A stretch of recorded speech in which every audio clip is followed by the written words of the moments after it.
बिस्मिल्लाहिर्रहमानिर्रहीम। अस्सलाम वालेकुम नाज़रीन, आप यूट्यूब चैनल देख रहे हैं। मैं इमरान ख़ान हूँ। भारत ने लाइन ऑफ कंट्रोल की खिलाफ वर्जी की है और ये रवां साल जब मैं आपसे बात कर रहा हूँ तो ये खिलाफ वर्जी उन्होंने 2737वीं मरतबा की है, यानी 2737 मरतबा वो लाइन ऑफ कंट्रोल की खिलाफ वर्जी कर चुके हैं भारतीय। और इस दफ़ा जो इन्होंने लाइन ऑफ कंट्रोल की खिलाफ वर्जी की है इसमें मासूम 25 शहरी जो आज़ाद कश्मीर के रहने वाले हैं उनको शहीद किया गया है, जबकि बहुत सारे लोग जो हैं वो ज़ख्मी भी हुए हैं। 218 ज़ख्मी हैं जो उनकी तादाद है। अब इस वक्त भारत ने ये क्यों किया, इसकी ज़रा थोड़ा सा बैकग्राउंड में जाएं, क्योंकि बड़ी शदीद लड़ाई हुई है लाइन ऑफ कंट्रोल पे और ये इस साल की सबसे बड़ी झड़पें हैं।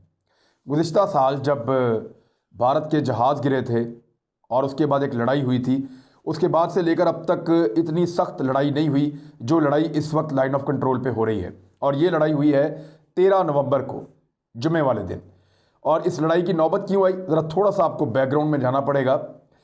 भारत में हुआ ये है कि कश्मीरी मुजाहिदीन के साथ ज़िला कुपवाड़ा में उनकी कुछ झड़पें हुई हैं 7 और 8 नवंबर की दरमियानी रात को, और ये बड़ी शदीद झड़पें थी। भारतीय फ़ौज वहाँ एक ऑपरेशन करना चाह रही थी, मुजाहिदीन के साथ उनकी झड़पें हो गई और कुपवाड़ा में भारतीय फ़ौज को बड़ी बदतरीन शिकस्त हुई है मुजाहिदीन से। उनके बहुत सारे फ़ौजी ज़ख्मी हुए, जबकि 4 फ़ौजी भारत के वहाँ पे उस ऑपरेशन में मारे गए। मुजाहिदीन का कोई नुकसान नहीं हुआ और मुजाहिदीन वहाँ बड़े आराम से भारतीय फ़ौज का घेरा तोड़कर भारतीय फ़ौज को नुकसान पहुँचाकर और अपना मिशन पूरा करके वो निकल गए। और उस ऑपरेशन में बड़ी खिफ़्फ़त उठानी पड़ी भारतीय फ़ौज को। वहाँ से लाशें उठाते हुए, अपने ज़ख्मियों को उठाते हुए वो पूरा रीजन देख रहा था और भारत की फ़ौज को बहुत थू थू का सामना करना पड़ा मकबूजा कश्मीर में।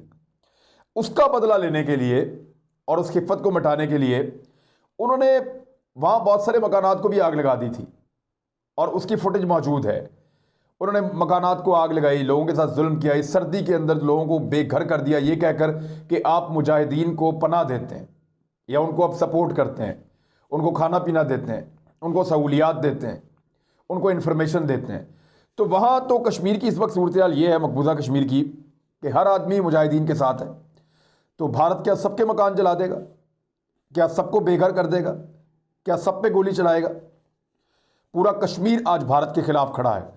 इस शर्मिंदगी से बचने के लिए और इसका सामना ना कर पाने पर भारत ने 13 नवंबर को जुम्मे वाले दिन लाइन ऑफ कंट्रोल की खिलाफ वर्जी की और कश्मीर जो आज़ाद कश्मीर है, मकबूजा कश्मीर से आज़ाद कश्मीर की तरफ जितना वो लाइन ऑफ कंट्रोल का एरिया है वहाँ पे उन्होंने सीज़ फायर तोड़ दिया और वायलेशन की और हल्के और भारी हथियारों का इस्तेमाल किया और इवन उन्होंने आर्टिलरी का इस्तेमाल किया जो बड़े हैवी गोले होते हैं, उसके साथ उन्होंने मार्टर गोलों का इस्तेमाल किया, शेलिंग की, बम्बारमेंट की और मशीन गन्स का इस्तेमाल भी किया है। तो ये भारत की तरफ से की गई खिलाफ वर्जी। वादी नीलम में 7 सेक्टर्स ऐसे हैं जहाँ पे भारत ने ये किया। वादी लीपा में 3 सेक्टर्स, वादी जेहलम में 2 सेक्टर्स और वादी बाग के 5 सेक्टर के ऊपर ये शेलिंग की गई है, मार्टर, आर्टिलरी और खुदकार हथियारों का इस्तेमाल किया। 4 पाकिस्तानी शहरी शहीद हुए हैं और 12 इस सारे इंसिडेंट में ज़ख्मी हुए हैं।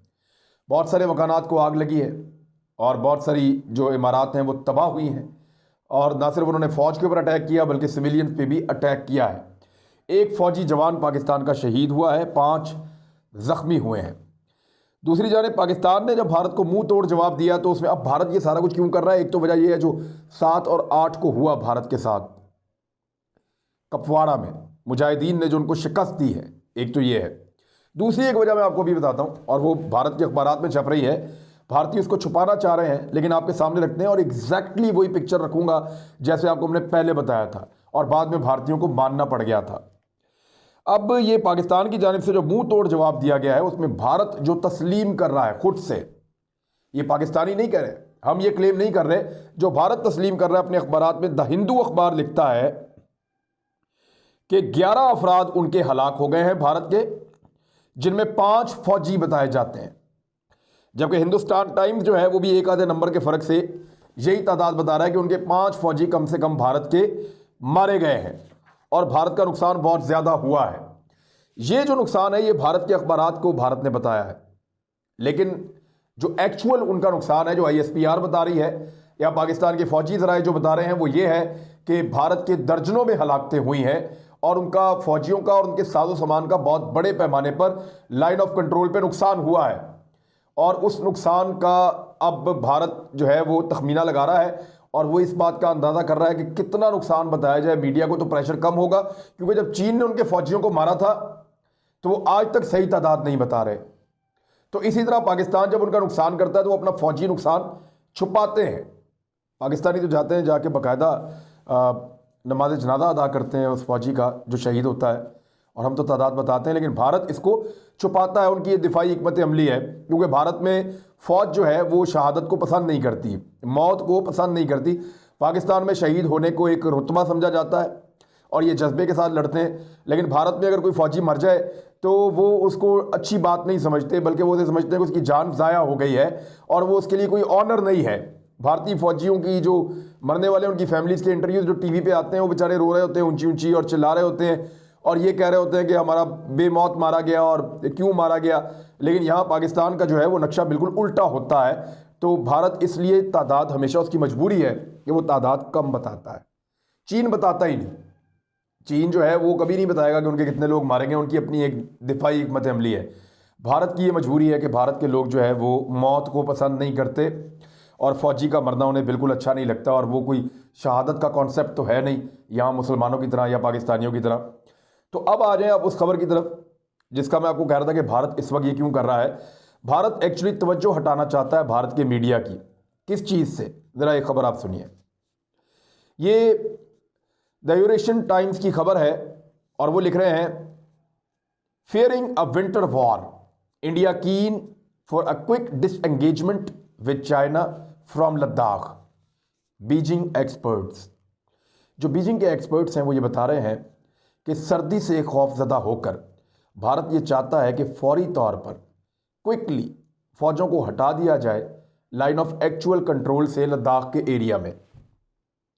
वो ये क्यों चाहता है? इसलिए कि सर्दी बहुत ज़्यादा बढ़ गई है, अखराजात बढ़ते जा रहे हैं। भारतीय फ़ौज ने लद्दाख में रहने से इनकार कर दिया है। फ़ौजी छुट्टी मांग रहे हैं, फ़ौजी जान छुड़ाना चाहते हैं। देखिए, चंद हज़ार फ़ौजियों को रखना तो आसान होता है, 2000 3000 फ़ौजियों को अगर आपने एक रीजन में रखना है तो आप सहूलियात दे के उनको किसी ना किसी तरह मना के ड्यूटियाँ चेंज करके आप रीशफल करते करते आप वहाँ रख लेते हैं। लेकिन ऐसा मुमकिन नहीं है कि 50,000 फ़ौजियों को आप कम सहूलियात के साथ इतनी बुलंदी के ऊपर कम ऑक्सीजन में, और इस वक्त टेम्परेचर -20 से गिर चुका है। अभी नवंबर है, दिसंबर जनवरी फरवरी की ठंड भी आनी है। -20 सेल्सियस से नीचे जा चुका है इस वक्त टेम्परेचर लद्दाख का, जहां पे वो फौजें मौजूद हैं। तो भारतीय फौज छुट्टी मांग रही है, बहाने कर रही है, वो वहां ड्यूटी नहीं करना चाहते। ये बड़ी शर्मिंदगी वाली और बड़ी अजीब सूरत हाल है, और उस फौज को वहां से हटने के लिए अब कोई बहाना चाहिए, और वो ये चाह रहे हैं कि डिसएंगेजमेंट हो जाए, किसी भी शर्त पे हो जाए।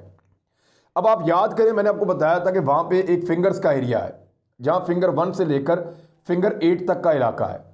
भारत मई 2020 से पहले तक फिंगर 8 पे बैठा था। फिंगर 8 पे उसके फौजी मौजूद थे। चाइना आया, उन्होंने भारत को 8 किलोमीटर तक धकेला, और धकेलते धकेलते ना सिर्फ पेंगोंग लेक का इलाका भी ले लिया सारा, बल्कि यहाँ फिंगर एरिया से धकेलते धकेलते उनको ले गया फिंगर 2 तक। अब चाइना जो है फिंगर 4 और फिंगर 3 के बीच में बैठा है। भारत जो है वो अपनी 6 फिंगर्स छोड़ के पीछे आ चुका है। 8 किलोमीटर का एरिया भारत पहले ही गंवा चुका है। अब भारत ये चाहता है कि कुछ भी करे चीन, यहीं पे हम इसको लाइन ऑफ एक्चुअल कंट्रोल बना देते हैं, चीन वापस जाए, हम भी वापस जाए, ये फौजें यहां से निकाली जाएं, ये हैवी हथियार यहां से हटाए जाएं। हथियार खराब हो रहे हैं और वहां पे कोई फौजी उनको मेंटेन भी नहीं कर पा रहे, और फौजी छुट्टी मांग रहे हैं, वहां काम नहीं करना चाहते, कोई वहां पे ड्यूटी देने के लिए तैयार नहीं है। तो भारतीय फौज में बगावत जैसा रुझान है। वो कह रहे हैं इस नौकरी से अच्छा गाँव में जाके काम कर लें। तो इस किस्म की सूरत हाल में मोराल जब आपकी फौज का डाउन है, आपको पहले मार भी पड़ चुकी है, और दुश्मन सामने बेहतरीन इक्विपमेंट के साथ, गर्म खानों के साथ, बेहतरीन खैमों के साथ और अच्छे निज़ाम के साथ वहाँ पे मौजूद है, बेहतरीन मशीनरी और हथियार उनके लाइट वेट के हैं, वो उनको ज़्यादा आसानी से कैरी करते हैं। तो वो दुश्मन आपको दिन रात चिढ़ा रहा होता है। तो ये स्टैंड ऑफ या यहां पे मौजूद रहना भारत के लिए मुश्किल होता जा रहा है। अब उसने अपनी फौज को वहां से हटाना है। चीन फौज हटाने पे तो राजी है, इलाका छोड़ने पे राजी नहीं है। दिफाई लिहाज से चीन ने अहम तरीन इलाके ले लिए हैं। अब अगर चीन इन इलाकों को अपने पास रखता है तभी डिसएंगेजमेंट होगी। भारत भी पीछे आ जाएगा, सर्दियां आराम से गुजर जाएंगी, और चीन भी पीछे आ जाएगा, सर्दियां आराम से गुजर जाएंगी। लेकिन इलाके चीन अपने पास वही रखेगा, जो चंद फौजी आगे रहेंगे वो इलाके नहीं छोड़ेगा। चीन ने यह साफ कह दिया है। अब यह बात फैलेगी, बाहर निकलेगी, मीडिया इस पे बात करेगा, तो बजाय इसके कि चीन और भारत के जो लाइन ऑफ एक्चुअल कंट्रोल है उसके ऊपर मीडिया बात करे भारत का, भारतीय फौज उनको एक और फ्रंट दे रही है बात करने के लिए। लाइन ऑफ कंट्रोल यहां पे जानबूझ के झड़पें कर रहे हैं। अगर कुछ भारतीय फौजी मारे भी जाते हैं, कुछ सिविलियंस का नुकसान भी होता है, और क्रॉस फायर यहां पे चलता रहता है, तो इसका भारत को यह फायदा होगा कि भारतीय मीडिया को पाकिस्तान पे बैशिंग करने के लिए और लाइन ऑफ कंट्रोल की सूरत हाल देखने के लिए खबरें मिल जाएंगी। हुकूमत, अपोजिशन और मीडिया, उसका रुझान इस तरफ आ जाएगा लाइन ऑफ कंट्रोल पे। और लाइन ऑफ एक्चुअल कंट्रोल की जो शिकस्त है, जहां पे जीत नामुमकिन हो चुकी है, वो शिकस्त जो है वो डिस्कस नहीं होगी, उसके ऊपर कोई बात नहीं करेगा कि चीन से आपने मार भी खाई, इलाके भी छोड़े, अब वहां से डिसएंगेज होकर नीचे भी आ गए हो मुंह काला करके। इस पे कोई बात इसलिए नहीं करेगा कि फौज का मोराल डाउन ना हो जाए, लाइन ऑफ कंट्रोल पे भी लड़ाई लगी हुई है। लेकिन इस दफा लाइन ऑफ कंट्रोल की लड़ाई भारत ने शुरू तो की है, पाकिस्तान ने जवाब बड़ा मुंह तोड़ दिया है, क्योंकि पाकिस्तान वाज एक्सपेक्टिंग, हम एक्सपेक्ट कर रहे थे कि भारत ये करेगा। ये प्राइम मिनिस्टर ने भी कहा है, ये आपकी फौज बार बार कह रही है। मेरे जिन लोगों से राब्ते हैं वो ये बता रहे हैं कि भारत ने यहां पे शरारत करनी थी, लेकिन पाकिस्तान पहले से तैयार बैठा था कि अब शरारत का इतना बड़ा जवाब देंगे कि शुरू तो भारत करेगा, खत्म हम करेंगे। ऐसा नहीं होगा कि आपको सिर्फ खबरें बनाने के लिए हल्की हल्की टुक टक हम लगाई रखें लाइन ऑफ कंट्रोल पे, ऐसा नहीं होगा। हमें भी तो कश्मीरियों की आज़ादी चाहिए। अगर चीन अपने इलाके ले सकता है तो पाकिस्तान का भी हक है कि अपने इलाके ले। और चीन और पाकिस्तान की जो शराकतदारी है दिफाई लिहाज से, वो भारत को सोने नहीं दे रही। उनके दिफाई तज्जियाकारों की और उनके दिफाई जो पूरी की पूरी मशीन है, उनकी नींदें हराम की हुई है पाकिस्तान और चीन की दिफाई शराकतदारी ने। और देखिए ये बेहतरीन टाइम है। वो कैसे? अमेरिका के अंदर इस वक्त एक मैस क्रिएट हो गया है। अमेरिका के अंदर इस वक्त एक ऐसी सूरत हाल बनी हुई है कि डोनाल्ड ट्रंप जाना नहीं चाहता और जो बाइडन आना चाहता है। एक कशमकश है ना। अब ये कशमकश आइंदा 2 माह तक चलती रहेगी। वो कभी कोर्ट्स में जा रहे हैं, कभी अखबारात में जा रहे हैं, कभी पब्लिक में उनका रोला पड़ा हुआ है अमेरिकन का। वो अपने इंटरनल मामलात में इतने ज़्यादा उलझ चुके हैं और उनके मुल्क के अंदर लोगों ने हथियार बड़े पैमाने पे ख़रीदे हैं। लोग सड़कों पे हथियार लेके घूमते हैं। वहाँ ज़रा सी चिंगारी और फिर आग भड़क उठेगी। उनका पूरा फोकस अमेरिका पे है। इस वक्त ऐसा मुमकिन नहीं है कि अगर इंडिया पाकिस्तान और चीन के साथ लड़ता है तो अमेरिका उसको इमीडिएटली वो हेल्प दे दे जो एक स्टेबल अमेरिका दे सकता है। मुमकिन नहीं है। तो ये एक बेहतरीन वक्त है। भारत ने पंगा गलत लिया पाकिस्तान के साथ लाइन ऑफ कंट्रोल पे और उसका जवाब बहुत तगड़ा मिला है। दर्जनों भारतीय फौजी और वहाँ पे उनके जो दीगर मुलाजमीन हैं वो मारे गए हैं और इसको भारतीय मीडिया एक्सेप्ट कर रहा है। भारतीय मीडिया जो हलाकतें उसने तस्लीम की हैं वो 11 तक की हैं अब तक की इतला के मुताबिक, जब मैं ये रिकॉर्डिंग करवा रहा हूँ। लेकिन जो पाकिस्तानी सोर्सेज हैं वो ये बता रहे हैं कि दर्जनों में उनकी हलाकतें हुई हैं, वो हलाकतों को छुपा रहे हैं। अब भारत के लिए बड़ा मुश्किल टाइम है। लाइन ऑफ एक्चुअल कंट्रोल पे इज्जत कैसे बचाएं? फौजी काम नहीं करना चाह रहे, नीचे आ रहे हैं, लड़ना ही नहीं चाह रहे इतनी सर्दी के अंदर। वो कहते हैं सहूलत ही कोई नहीं है, आपने किधर हमें ऊपर चढ़ा दिया है, -20 डिग्री सेंटीग्रेड, हम मर जाएंगे, बीमार हो रहे हैं वो वहाँ पे। वो नीचे आना चाहते हैं और वो इलाका छोड़ के नीचे आना चाहते हैं, इलाके भी अपने नहीं ले पा रहे।